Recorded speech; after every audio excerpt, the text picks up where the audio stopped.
আমরা আগেও বলেছি আমাদের মাননীয় মুখ্যমন্ত্রী তিনি সঙ্গে সঙ্গে বিবৃতি দিয়ে বলেছেন এই জঘন্য কাজের সঙ্গে যে লিপ্ত আছে এবং যারা লিপ্ত আছে আমরা তাকে কঠিনতম শাস্তি দাবি করছি।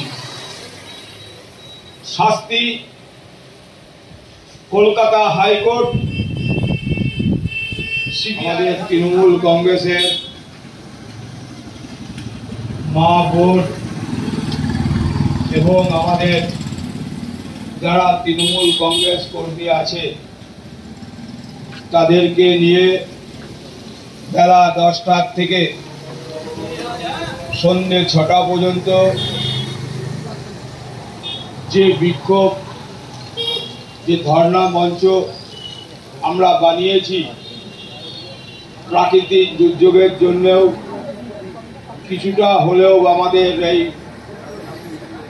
যে প্রোগ্রাম সেটা বিঘ্নিত ঘটেছিল। আমরা পরবর্তীতে সেটাকে সামলে নিয়ে গত 9 তারিখে যে আরজিকর হাসপাতালে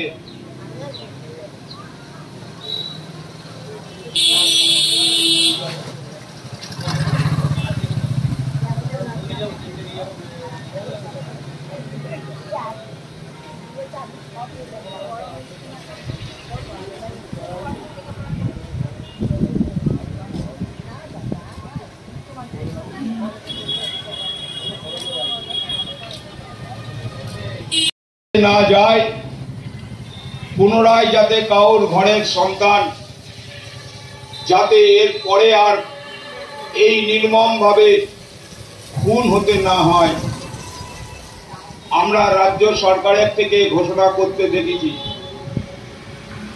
পরবর্তীতে সিবিআই তদন্ত শুরু হয়েছে।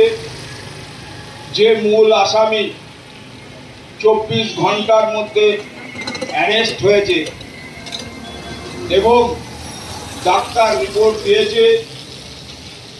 পিএম রিপোর্টে বলা হয়েছে একাধিক লোক এর সঙ্গে।